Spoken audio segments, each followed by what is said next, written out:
Nesvakidašnji vašar nadomak Zrenjanina okupio je veliki broj mališana koji su se oprobali u ulozi pijačnog prodavca. Uz druženje sa vršnjacima i u pratnji roditelja, deca su posetiocima nudile robu koju su sama napravila. Konfete bacamo. Bacamo konfete pa sve dole ide. Kako ide kad bacite? Bacite i onda ide dole sve.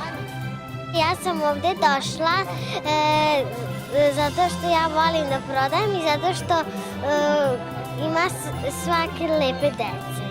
Najviše se prodaje oni Sneško Belić i najviše se prodaje uglavnom čestitke. Kako se tebi ovde sviđa? Ovde vrlo je zanimljivo, onda je hladno. Klinci i klinceze su vredno radili na pridobijanju kupaca. Koristili su taktike sniženja i cenkanja sa mušterijom.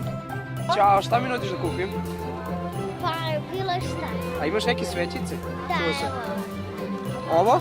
Dobro, daćeš mi jednu. Kako te nije sramota da uzmeš jednu? Od silnog posla si joj gladni, a slatkiši su prava stvar za prazan stomak na vašaru. Šta je to? To je jabuka. Ovo je štap voden i tu su stavili od lice ono, to je ono slatko, od jagode je. Kupio sam šećernu jabuku tvrdu. Kako je bila? Bila je pomalo od oraha. Pored svih slatkih čarolija i mušterija široke ruke, deci je ipak najveću radost priredio njihov najdraži deda. Čuo sam deca su bila vredna, jel tako? A kad su deca vredna, onda deda Mrazu niti je žao, niti je teško, jel tako, da dolazi, da vidi, da obiđe, da se upozna, jel tako, kako zoveš ti?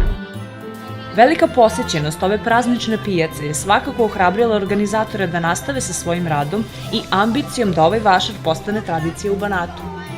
Moja zamisao je bila da okupimo dečicu i da probudimo u njima taj takozvani preduzetnički duh. Ja se sećam kada sam bila mala, meni je bila omiljena dečja igra prodaja na takozvanim tezgama.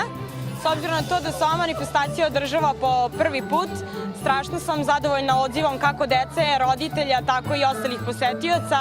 Kao što možete da vidite, ima mnogo ljudi i ja se nadam da će protekne sve u najboljem redu kako bi od sledeće godine ovo preraslo u neku vrstu tradicije.